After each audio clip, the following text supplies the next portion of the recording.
is a spark, it can ignite, and all you gotta do is bring the light.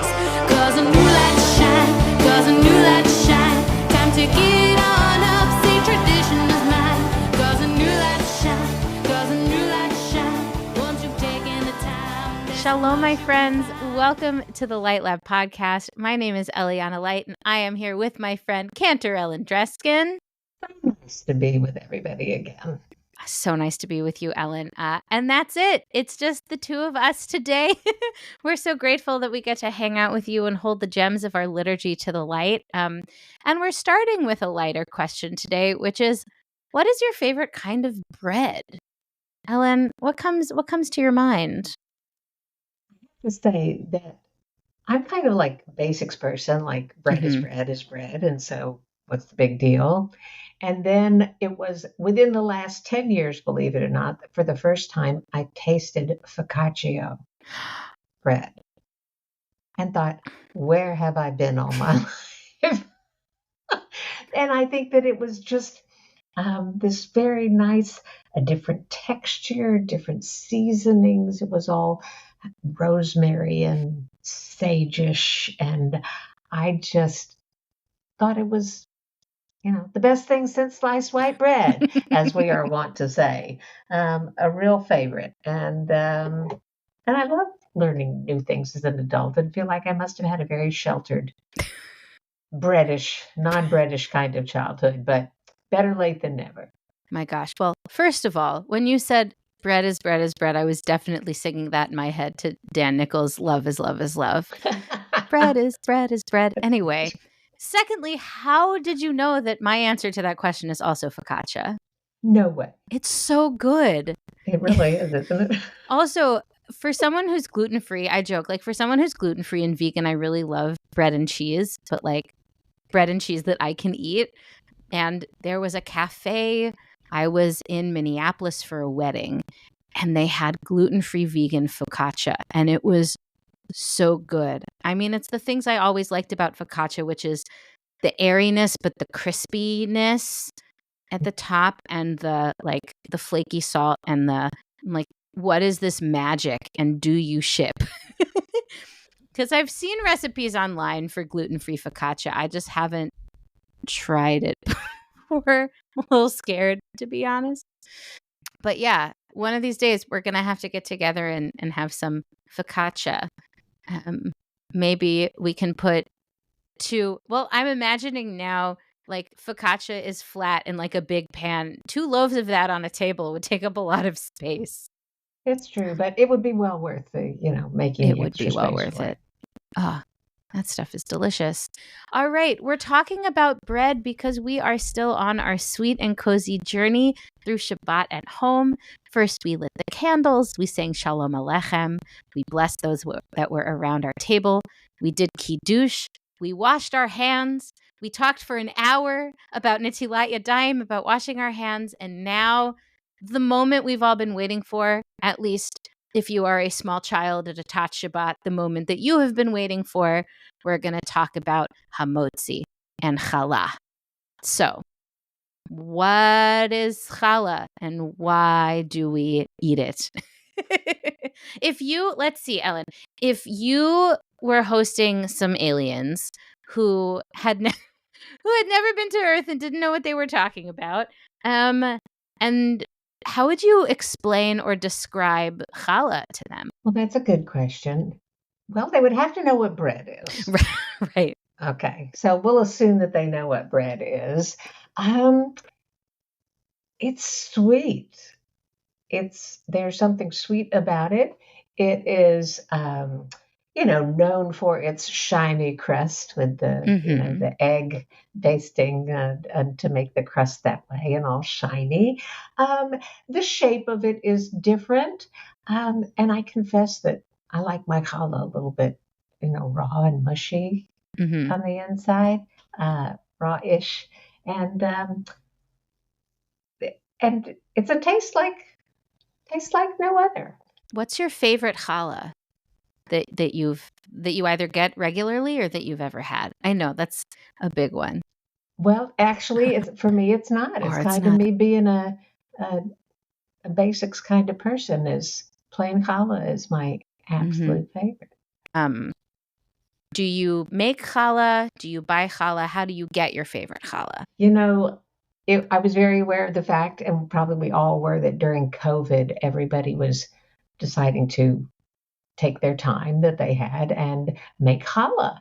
So I said, well, I'll jump on that bandwagon. And I made it once, and it was nowhere near as good as the store-bought stuff. So that was the first and last time I've ever made challah. And I'm more than happy to eat challah that real challah bakers know how to make. Yeah, I'm in that camp. Though there was a while when I wasn't fully gluten-free that I was making spelt challah. That was nice. But I grew up in Memphis, Tennessee, where Ricky's Cookie Corner is. Now, I don't know if you've ever had Ricky's challah, but it's kind of like if babka was a challah, braided on the top but baked in loaf pans with a swirl of cinnamon sugar going through it. She also makes chocolate challah, but like I grew up with the cinnamon sugar challah with these chunks of like sugar cinnamon crystals in it. Oh my God. I'm like getting chills just thinking about it. It's so good. Okay, well, when you send me some focaccia, then you can include some of that challah too. Oh yeah, and she ships. I'll send you some Ricky's.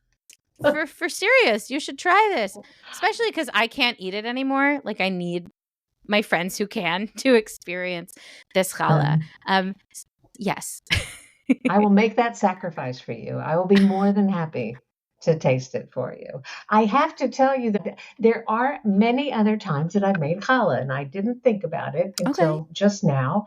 And that is my challah hack is to go to the grocery store and buy Pillsbury breadsticks in the like biscuit roll containers, because then you get long, thin threads of dough.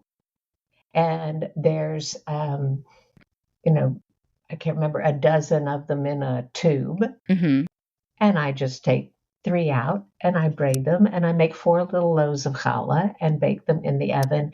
And they actually come out really, really well. And then when there are 4 people around the dinner table, everybody gets their own little challah. And it does taste surprisingly like challah. That sounds delicious. It's really good. It's very easy too. It's very easy. So whether you buy your challah, make your challah, hack your challah, what comes to most people's minds when we say challah are these 2 braided golden loaves that are on a Shabbat table under a challah cover, which we'll talk about. But why do we have this challah? Like with most Jewish rituals, we have a couple of reasons. The first is not about challah, but about manna, which was the sustenance the Jewish people, really the Israelite people, received from the Holy One, according to Shemot. So in Shemot 16, Yod-Heh-Vav-Heh says to Moses, Hinani mamtir lachem lecha min hashamayim. I love that phrase, bread from the sky. I will rain down for you bread from the sky, and the people shall go out and gather each day that day's portion. And then in the next verse it says, but on the 6th day, when they apportion what they have brought in, it shall prove to be double the amount they gather each day. So on Friday, they're going to gather what they gather. They're not even going to try to get 2 portions, but they're going to end up getting 2 portions, which is interesting, Ellen. I realized I knew that story about double the manna, but not the idea that they wouldn't even have to try to get 2 and they would just end up with 2. I'm not sure what the Midrashic potential is there, but it's got to be something. Well, and I think that on the other days as well, it's interesting that if they tried to be greedy even on a single other day, they would still end up with the right measure for the number of people in their homes. Yes. And if they didn't somehow get enough, still when they opened their bag or whatever, they would have enough. And the only other thing that I would want to mention on that is that the amount that they gathered each day per person was an omer. And I guess, we're recording this only a week after Shavuot, so I still have Omer on the brain. Omer on the brain. It was very interesting, I think, that they were, rather than during our period of the Omer bringing an Omer, for offering, they were receiving an omer. So there's somehow a connection for me, which we can maybe go back to a little later on. Yeah, there's a connection that I think is going to be a thread or maybe a strand of dough throughout this conversation about the connection between bread and sustenance, and how do we get from the sustenance that the earth provides or that the heaven provides to the bread that we have that actually feeds us. For example, this other place that that challah comes from, this is from Numbers, from Bamidbar. I have to think in my head of when I'm using the English words. Bamidbar, yeah, Numbers. And the Holy One says in Numbers 15, when you enter the land and you eat of the bread of the land, you shall set some aside as a gift to Yod He Vav He. The first yield of your baking, set aside a loaf as a gift. Set it aside as a gift like the gift from the threshing floor, which, first of all, this juxtaposition between we had in Shmot, lechem min hashamayim, bread from the sky, from the heavens. And here, once you enter the land, it's actually going to be lechem mi lechem haaretz, the bread of the earth, and how we get from one to the other. And in verse 21, Reshit arisotechem challah. So the word challah means this set aside loaf gift that is separate from the rest of what you make, of the bread that you make. In Hebrew, it's also called terumah. And it reminds me when we talk in other portions about the truma in the building of the Mishkan is about giving from one's heart. That everyone whose heart so moves them will bring this truma.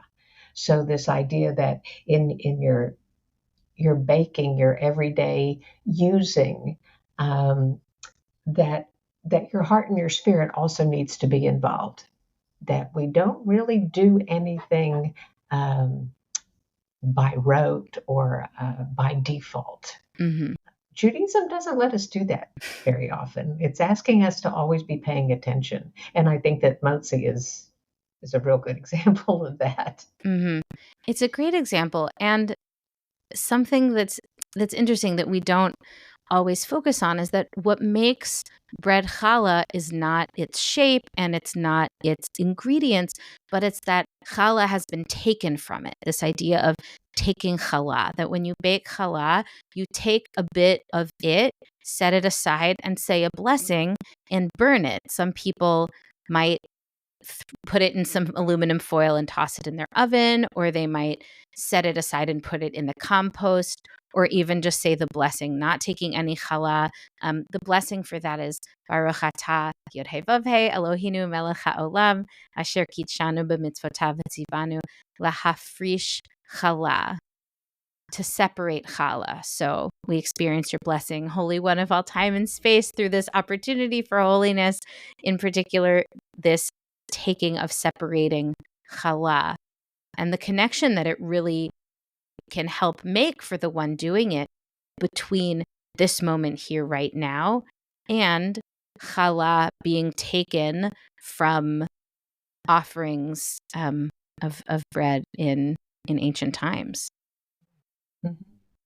Separated out as something special makes me also think about separating out Shabbat.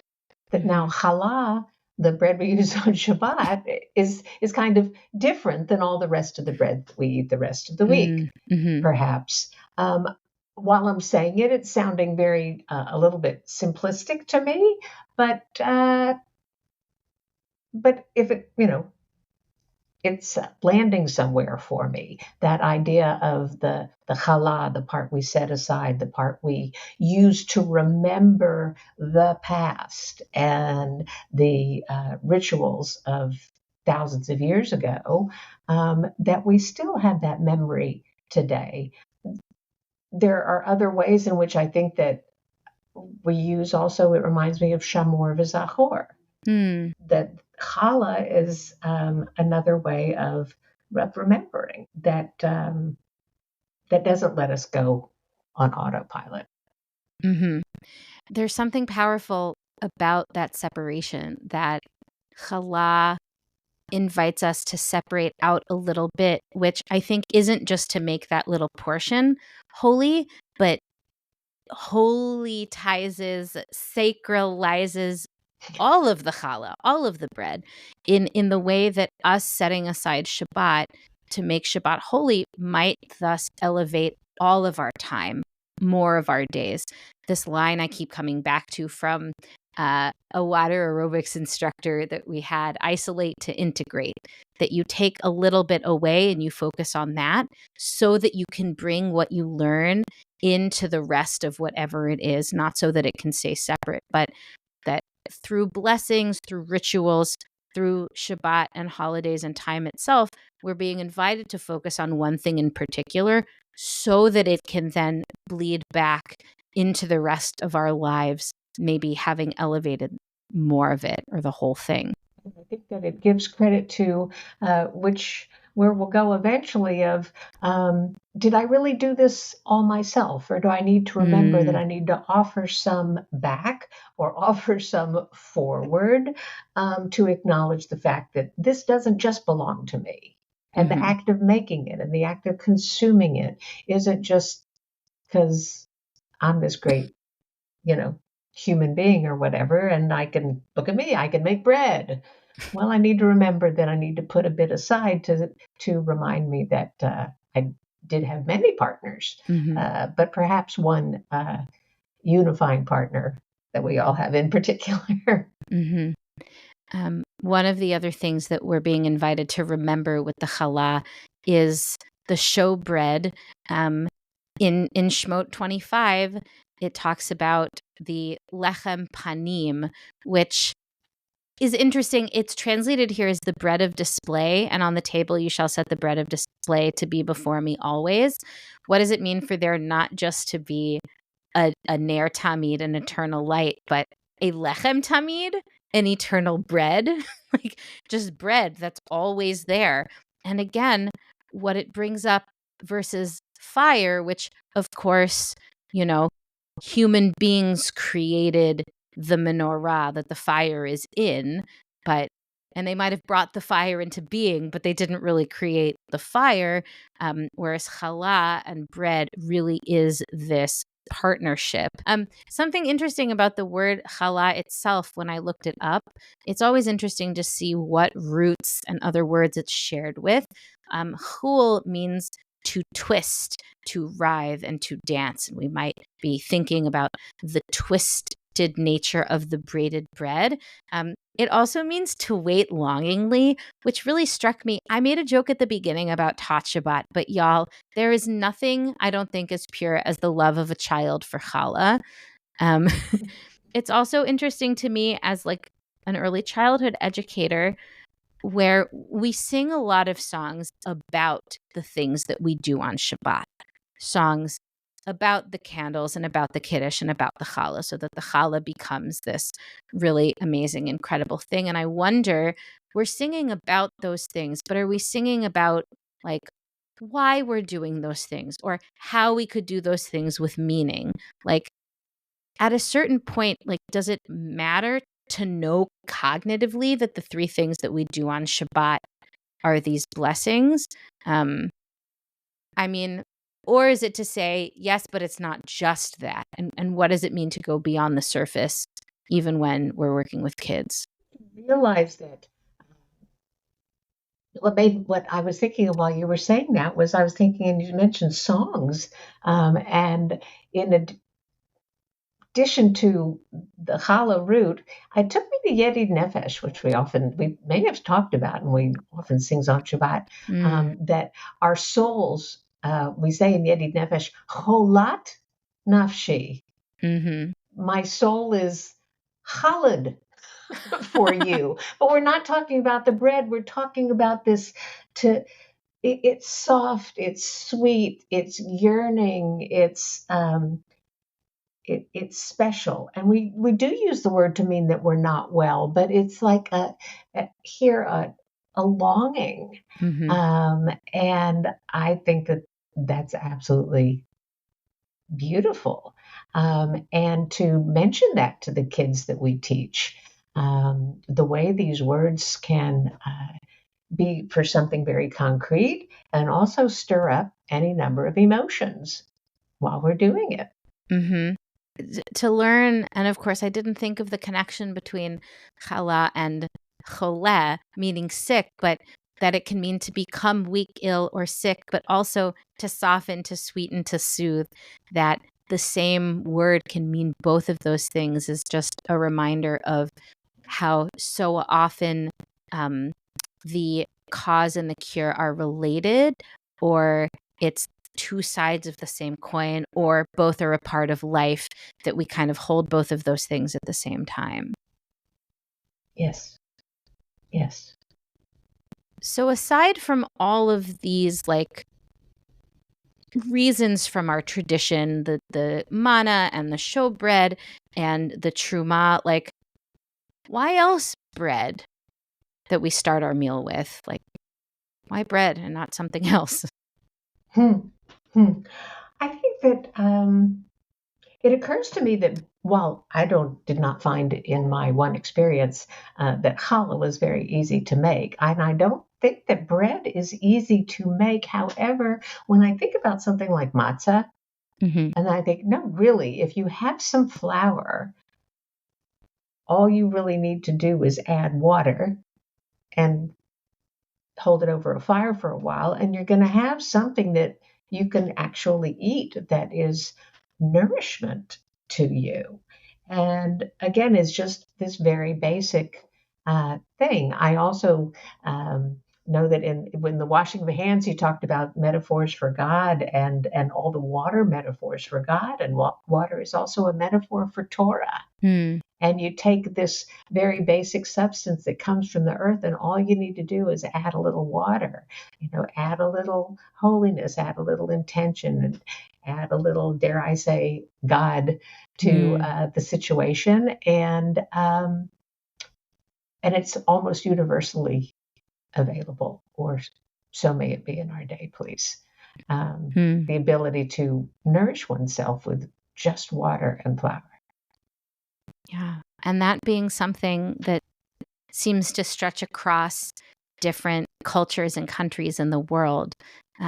Some sort of flour and some sort of water coming together, and thinking about what it means to break bread, to be able to pause and stop and take a moment intentionally to open a meal and to have that sense of fellowship amongst the people that are at the table. I don't know if it would be the same sort of thing with a different kind of food, because you're right, there's something about both the simplicity, but when you stop and think about it, the absolute wonderment and complicated processes that went into bread even existing and being here at all, that we get to hold both of those at the same time, and that we also get to eat it.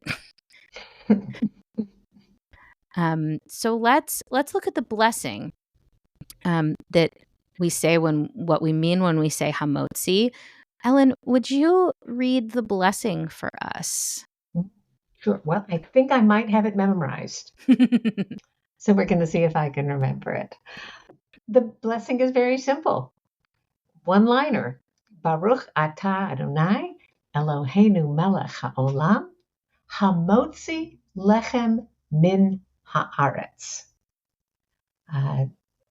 Translated as, blessed are you, Yud He Vav He, ruler, source, strength of the universe, who is the one who brings bread from the earth. Lechem min haaretz. Here again, we have that distinction between the manna, which was lechem min hashamayim, bread from the heavens, and once you get to the land, bread from the earth, lechem min haaretz. And the wording for this actually comes from the Psalm 104. Matzmiach chatzir lebehema ve'esev la'avodat ha'adam lahotzi lechem min ha'aretz. You make the grass grow for the cattle and herbage for man's labor so that he may get bread out of the earth. I know about this line because of a song that Ellen Allard wrote and sings of this line that gets stuck in my head periodically. Ve'esev avodat ha'adam, ve'esev lavodat ha'adam, ve'esev lavodat ha'adam, lahotzi lechem min ha'aretz. Like, you can tell it's an Ellen Allard song. Like, it's just so groovy and has so much great attitude. Thank God for the labor that gives us grain that brings us bread from the bountiful earth, right? It's in the line, it says people are doing the hotziing. People are bringing forth bread from the earth, and we're thanking God for the grain that makes it possible. And yet in the blessing, we thank the Holy One for bringing forth bread from the earth. What's that all about? I did read a commentary on the first couple of chapters of Genesis that puts forward the idea that because we hear when Adam and Eve got kicked out of the Garden of Eden, that they would have to bring forth, they would have to till the earth, and they would have to sweat in order to bring forth the food that they ate. And the commentators took that to mean that in the Garden of Eden, that bread actually did grow on trees, that there were bread trees. And it was something that we once had. And that when we have challah on Shabbat, it's actually another taste of the world to come. That we hope to be forward thinking and forwardly return to that time when once again we will not have to labor, but we'll just go pick a challah off the tree on Friday afternoon and have challah for Shabbat. But it is this idea of that once upon a time sense of it. And I just had not been familiar with that before.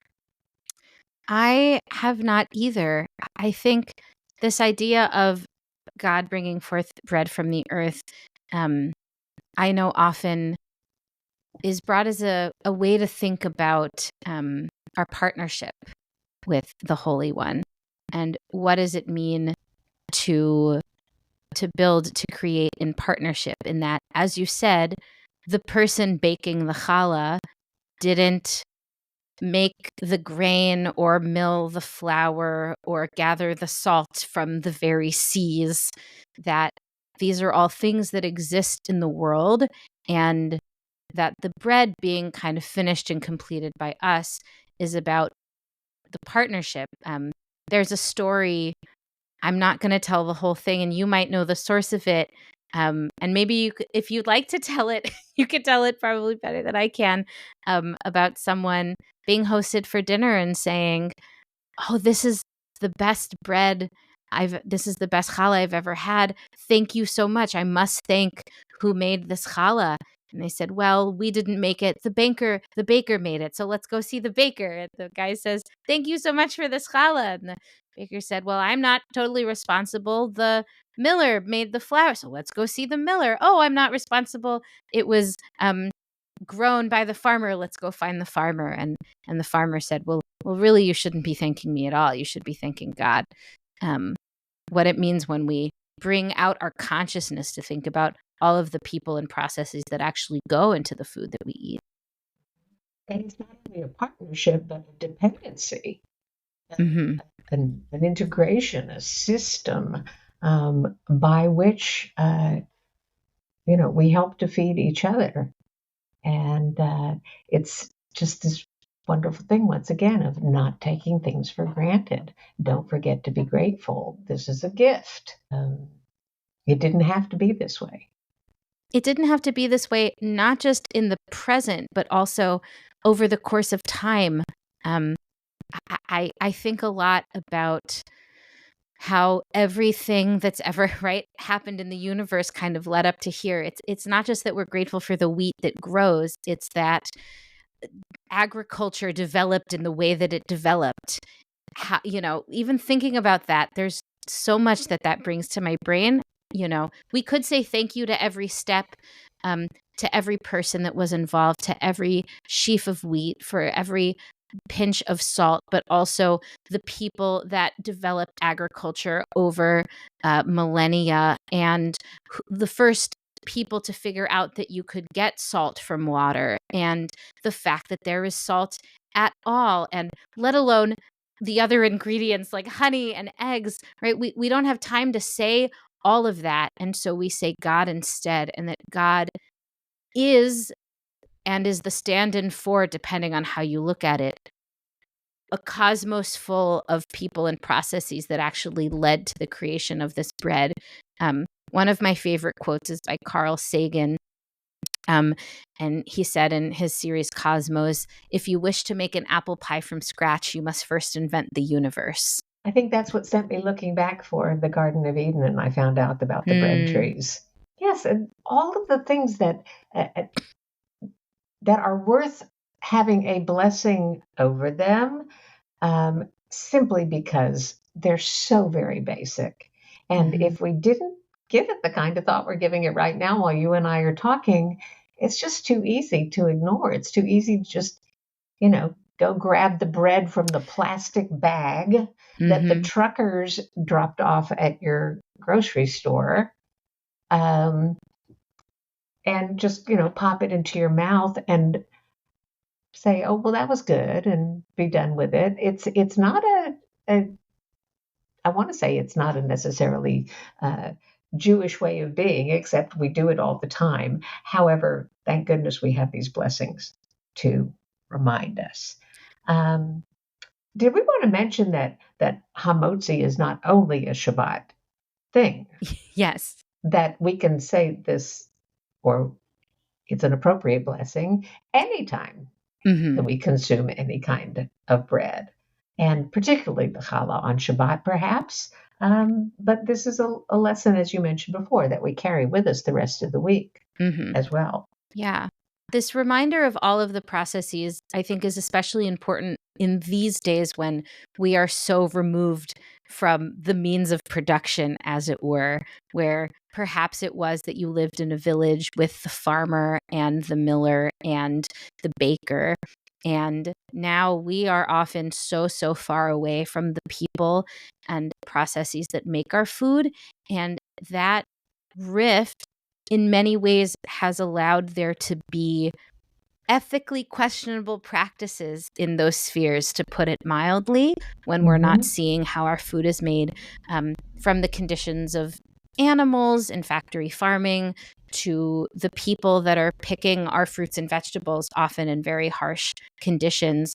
How can Hamotzi, like many of our rituals, not just be a reminder in the moment of gratitude, but a reminder to expand our consciousness to think about all of the people and living beings whose work and labor went into this bread, and what it might be to work for a world when all of us in connection together can live full and cruelty-free lives. I'm into them. I'm into that. And with that, we'll be right back.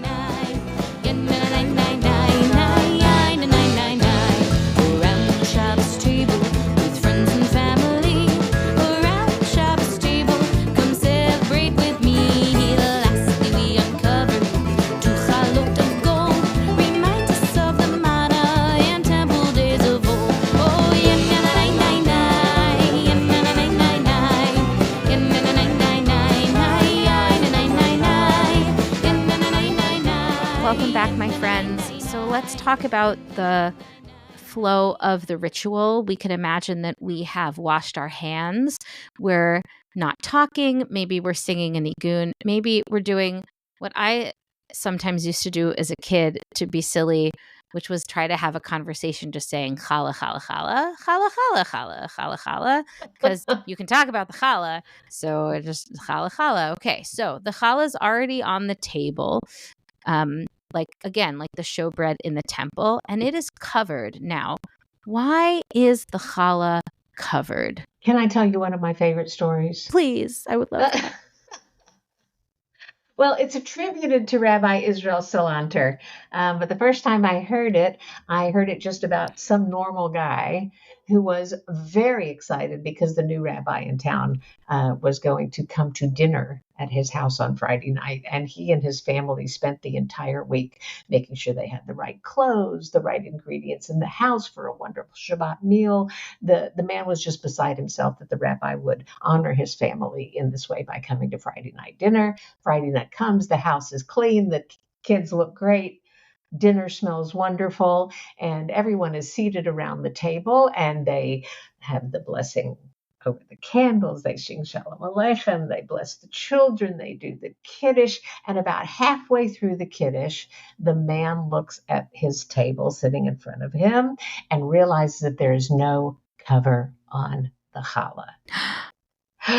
That was his reaction. I cannot believe this. And soon everybody around the table is staring at the uncovered challah on the table. Well, when his partner realizes that that's what has happened and they have forgotten, they go running into the kitchen to get a cover for the challah. While they are gone, while the partner is gone, the husband actually follows into the kitchen yelling, and I can't believe, and we waited all this time to have the rabbi come here and have dinner, and now you've dishonored the rabbi, you've dishonored Shabbat. And when he comes back out of the kitchen, the rabbi is at the door putting on his coat. And he says, "Oh, Rabbi, I'm so sorry that my partner forgot to put the cover on the challah. Please, you really can stay. We really are a devout religious home. We don't, mess around with stuff like this." And the rabbi says, "I'm not leaving your house because the challah was uncovered." And the rabbi says, "Well, why are you leaving then?" The rabbi says, "I'm leaving because you don't know why we cover the challah." And the man says, "Well, even my children know why we covered the challah. We covered the challah, so the challah shouldn't be embarrassed because we're talking about the candles first and we're talking about the wine first. And the challah kind of comes last as an afterthought. We don't want to bug the challah and let them know that, so we cover it until we're ready for it." And the rabbi says, "Well, that's only part A of the story. Because the real reason we cover the challah is because if you are going to be so concerned with the feelings and emotions of a loaf of bread, how much more so in the rest of your lives do you need to be concerned with the feelings and emotions of fellow human beings?" And the rabbi said to the man, "I can tell by the way you just spoke to your partner and berated your partner in this way that you have no idea why we covered the challah." And the rabbi put on his hat, unfortunately, and left. And these things that we do are not just, what happens in prayer doesn't stay in prayer. What happens in blessing something can't just stay with that moment and that blessing. It has to take root in our heart. It has to go out the door with us at the end of the day and become a part of our lives. I really appreciate that story. I grew up with learning that as the reason too. And I'm also someone who anthropomorphizes things maybe to a not great degree, where like if a strawberry has a face on it, I will give it a name and it will become my friend. This has happened before. His name was George. Anyway, but yeah, how much more so for the people in our lives. Also, an idea that the manna was covered by dew, so it's another connection to the manna. Again, all these various layers about the same ritual. I love that so much. Eliana, did we mention, maybe we did mention briefly before, but it might bear repeating here, exactly how many chalot are under that cover? How many chalot should be under that cover, Ellen? Wow. Well, I hear it's 2. That's what I hear also. I don't know if it can be more, but did we mention before how come there's not just one loaf of bread? How come on Shabbat there's 2 loaves of bread? I think 2 loaves for the 2 portions of manna. Yes? 2 blows for the 2 portions of manna. I also heard that in the same way that we have the verse in Lechadodi and the 2 mentions of Shabbat in the Torah, Shamor v'Zachor, that the 2 loaves of challah are for both observing and remembering Shabbat.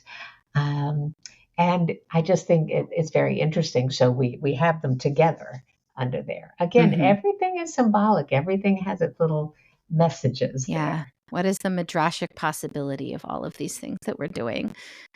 So the challahs are already there. Now it is somebody is designated either in advance or through eye contact or pointing to be the one to say Hamotzi. Often somebody kind of takes charge and is the one to lead everybody in it. It's their chance to just start or to get everyone's attention. And there are a couple of ways to do that. One way is to say bir shoot, which means with your permission. Now, that's how I grew up, where my mom would always do hamotzi. She'd say bir shoot. And for many years, my brother and I would say bang. And Ellen, when I tell you that we totally thought she was in on the joke until we were much older and we said bang, and she stops and she laughs so hard that something was not connecting. She did not know it was a joke until finally she did. And I love hearing my mother laugh. It is the sweetest sound. And we're like, Mom, we've been doing that for years. You're really just getting the joke now. So that has a special place in my heart. I always meant to ask you, but I forgot. And then all of a sudden, I get the joke. Beautiful. So how else can we bring to it attention? I think holding out the first note, maybe even ba, and getting everybody to sing along.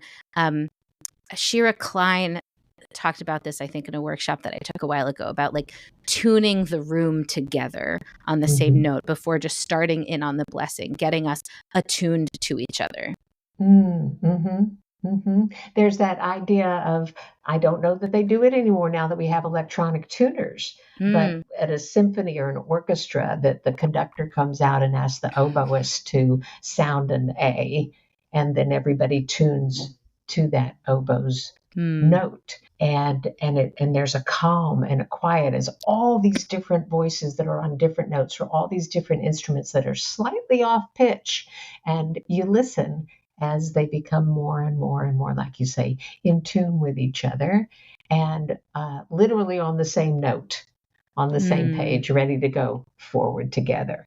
And you have everyone's attention right there. You have everyone's attention.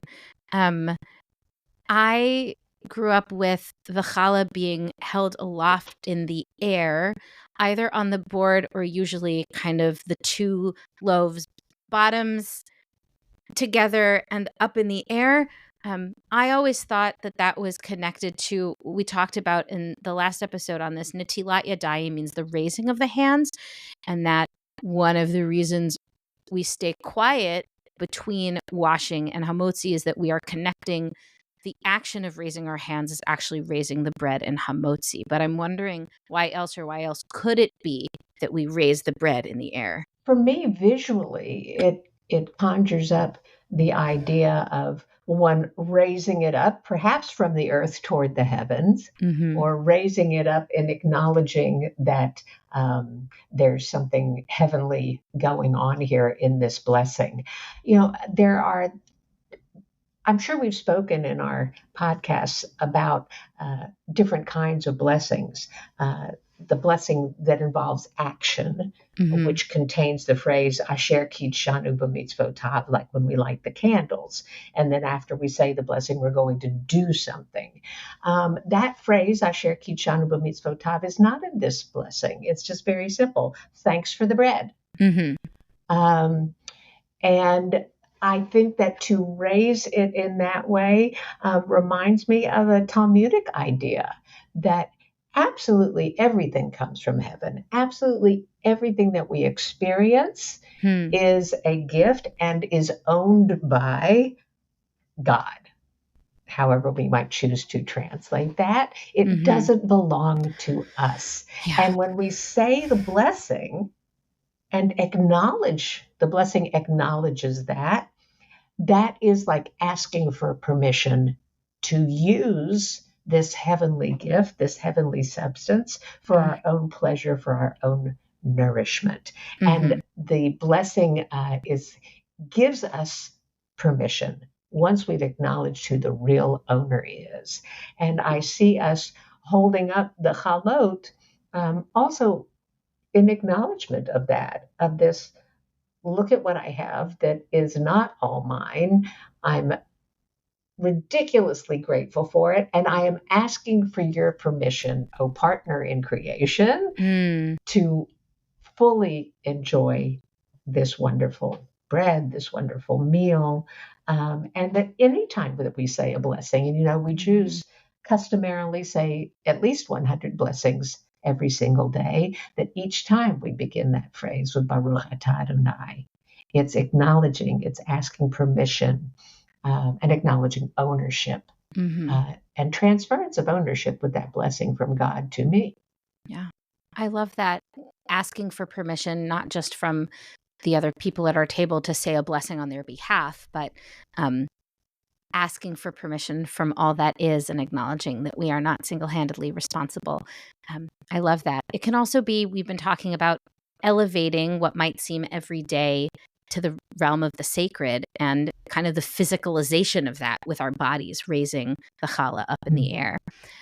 Some have the custom of saying "Poteach et yadecha umasbia lechol chai ratzon" before the blessing itself. That's from Psalm 145, which you might know as Ashrei. And that means you give it open-handedly, feeding every creature to its heart's content. And I love this line. I will often use it when I talk to kids about it. I'll ask, do you think that there's enough food in the world to feed everyone? And we'll get different sorts of answers. And then share the answers, which is, actually, yeah, there is enough food and the capacity to create enough food for everybody. So why are there some people that don't have enough to eat? And we get to talk about how it's human cruelty, human apathy, the mismatch of resources and need that has made it so we live in a world where not everybody can be fed. So when we read a line like, you open your hands and satisfy all the living, it's again a reminder to us about the partnership that we have to open those channels and to think about the Holy One creating enough resources for everybody. And what does it mean to, when we come out of Shabbat, try to live life in a way that brings these words to life more. We'll say the blessing. We'll get to melodies in a second, and then salt. Why salt? Because this should be a question around the Shabbat table. Part of the 4 questions of Shabbat. Why are we putting salt on the bread? Well, again, so many Midrashic possibilities. One that we've talked about throughout this journey is that the locus of ritual life when the temple was destroyed moved from the temple into the home. And the rabbis talk about the home as an altar and the table as an altar. And so if the challah is like a sacrifice, right? This is another thing we haven't talked about. It's the manna and it's the showbread and it's a sacrifice itself, just as the priests would salt a sacrifice. We salt the challah. Why else salt? Salt. Well, I hear it's not salt all year round, which is something that I just learned from you. So when is it not salt? There is a custom to use honey for the challah around the high holidays and Rosh Hashanah. There's also a custom on Rosh Hashanah of having round chalot instead of regular braided loaf chalot. The salt also makes me think of that someone is the salt of the earth. That extra spice that just makes a difference. And also coming from the earth. Yeah. Also coming from the earth. Honey, also a partnership. Domesticated bees producing honey, not other wild bees. There's also a tradition of the first year of a marriage using honey on your challah for sweetness. The round challah, I'll just mention, there's a lot of beautiful Midrashic possibilities. Maybe that's the tagline, Midrashic possibilities for this episode, that it represents the roundness of the world, on the world's birth, or like a crown, because one of the ways we can think about Rosh Hashanah is a coronation for the Holy One. Lots of different ways to think about the roundness of the challah.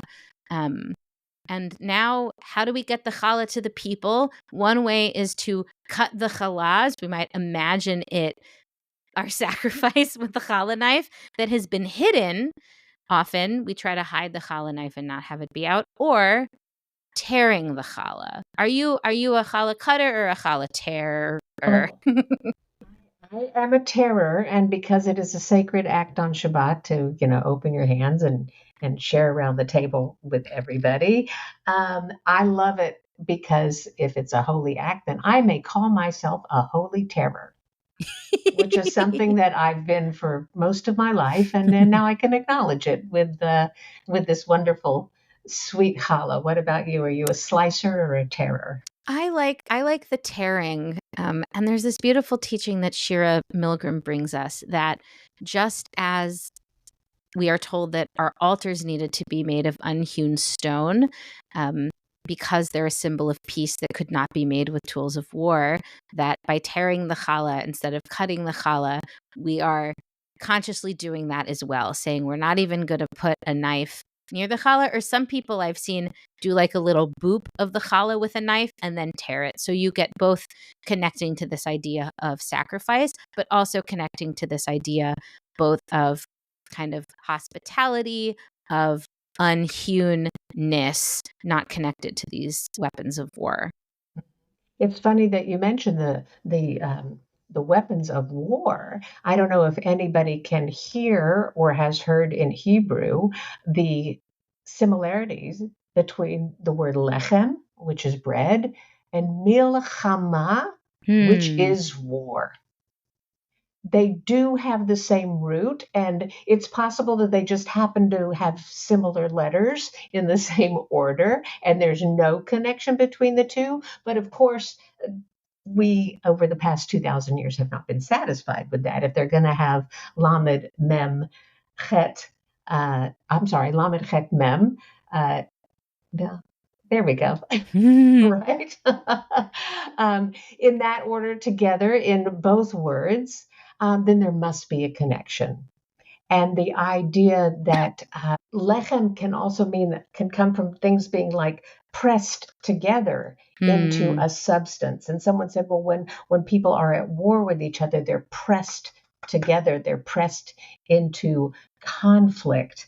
Or someone else might say, well, so much of the wars that we have are over land and sustenance and resources. Yeah, economics, resources. And we also, lechem can also be some kind of a struggle. And this comes back to the tearing and the separating, perhaps. So we really don't know, but it's interesting, I think, to think about that idea that we don't want to mix the instrument of war, a knife, with this symbol of Shabbat and peace and unity. That we not even take the knife, perhaps that's why the challah is braided. That it is different strands coming together. It makes me think of the Havdalah candle. Absolutely. I never thought about a connection between the braiding of the challah and the braiding the Havdalah candle, but I'm thinking about it now. Starting with a braid and ending with a braid. One thing that I grew up with that kind of enhanced that idea was what my parents called a challah bond, where you put your hand on the shoulder or the back of somebody who's holding the challah. You either grab the challah. It's a lot for the people who are staying away from germs, I know, to have like a dozen hands on the challah, but that's kind of how it ends up being. And then touching someone who's touching the challah. I think it's funny that my parents used to say that this was an example of West Coast Judaism, which I just think is funny.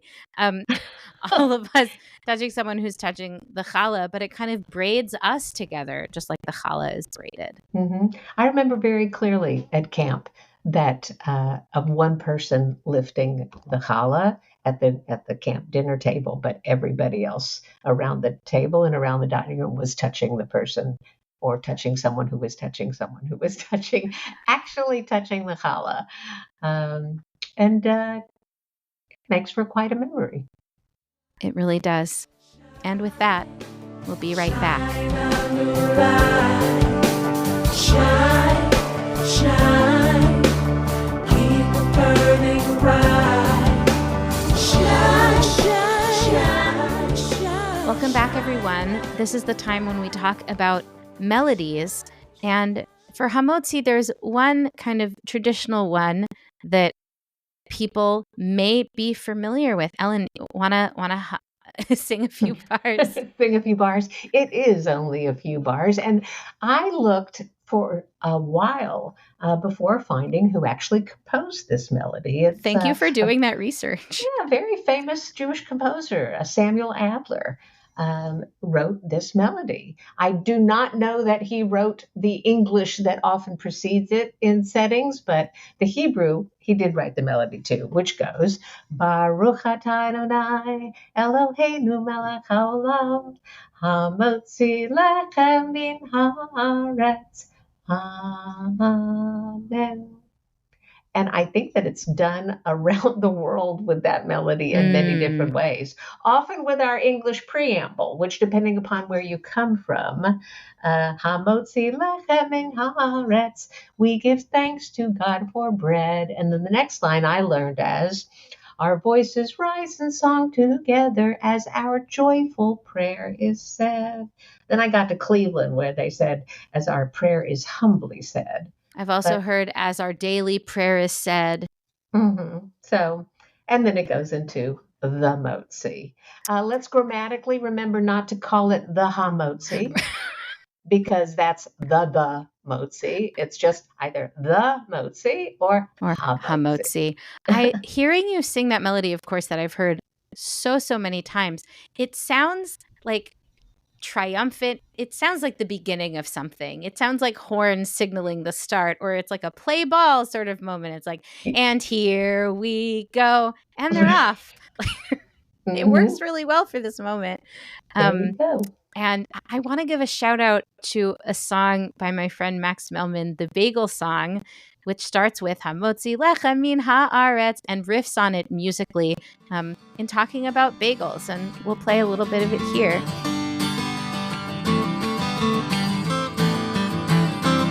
Hamotzi lechem min haaretz, who brings forth our earthly bread. If the earth were like this circle, then no hatred would be spread. But until the day there is shalom, we've still got learning to do. So let's learn from our bagels and become better Jews. All I want is a bagel. We realized when we met again, well, we didn't know it was again, that the Bagel Song was the first song that I ever heard at a Havana Shira open mic, because I have a lot of memories from my first Havana Shira in 2013. And we figured out when we met for real like a year ago, he's like, oh my God, that was me. I was singing the Bagel Song. Like, oh my God. It's a good one. It was featured on NPR after a story, I think All Things Considered, after a story about bagels. So as cool, if not cooler, than being on the Layla podcast. Who knows? Quite cool. Quite cool. And then, Ellen, you brought one that is just delighting me to no end. Please share about it. Well, I wouldn't even know about it were it not for my son Jonah, Zichrono Livracha, that when he was in high school, he was evidently quite notorious in the Westchester Federation of Temple Youth for on retreats and at camp, etc., that on Friday nights he would sing a song, lead the room in a song by Eitan Katz called Hamotzi. And it's rap-ish spoken lyrics all about the challah and the motzi and Friday night and Shabbat. But I do know the refrain, and my son was an aspiring song leader, and the refrain is making a motzi, making a motzi, ayo, ayo, making a motzi, making a motzi. See, I can't even do it quickly enough, but that's the whole chorus right there, and I never heard anything like it, and I hope that we can share it, some of it here and in the show notes, because it's a great song. We'll share a bit of it right now. Yeah, Eton cheese in the house with another groove to make your body move. And it goes a little something like this. Make it a Hamotzi. Make it a Hamotzi. Make it a Hamotzi. Make it a Hamotzi. Make it a Hamotzi. Make it a Hamotzi. Make it a Hamotzi. Make it a Hamotzi.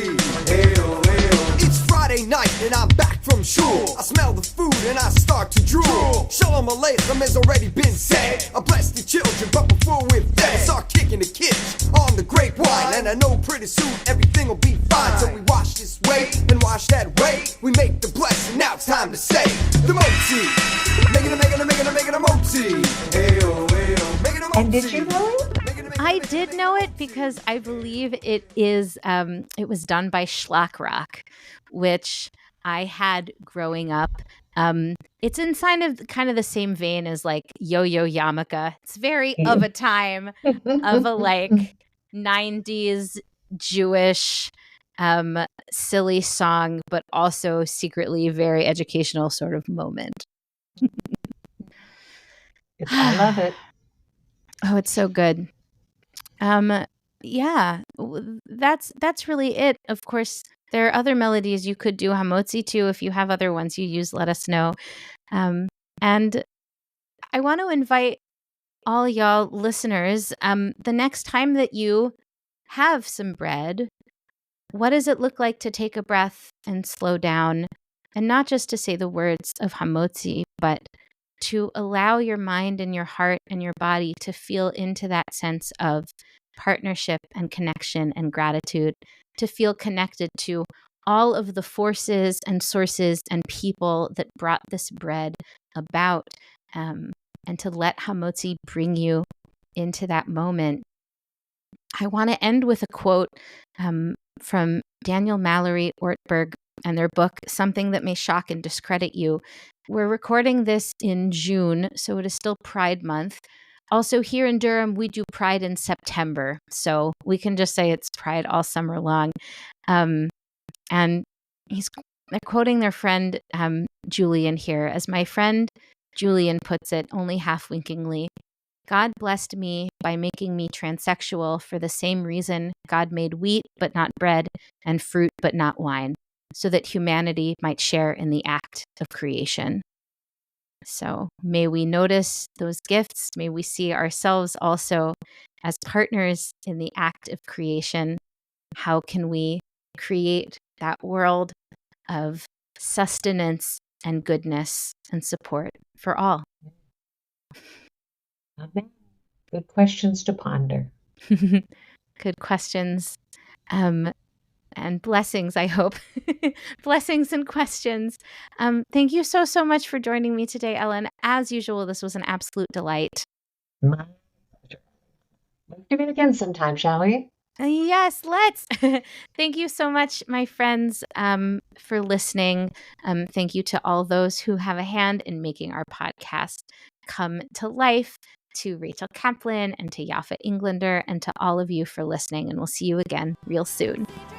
Bye, everybody.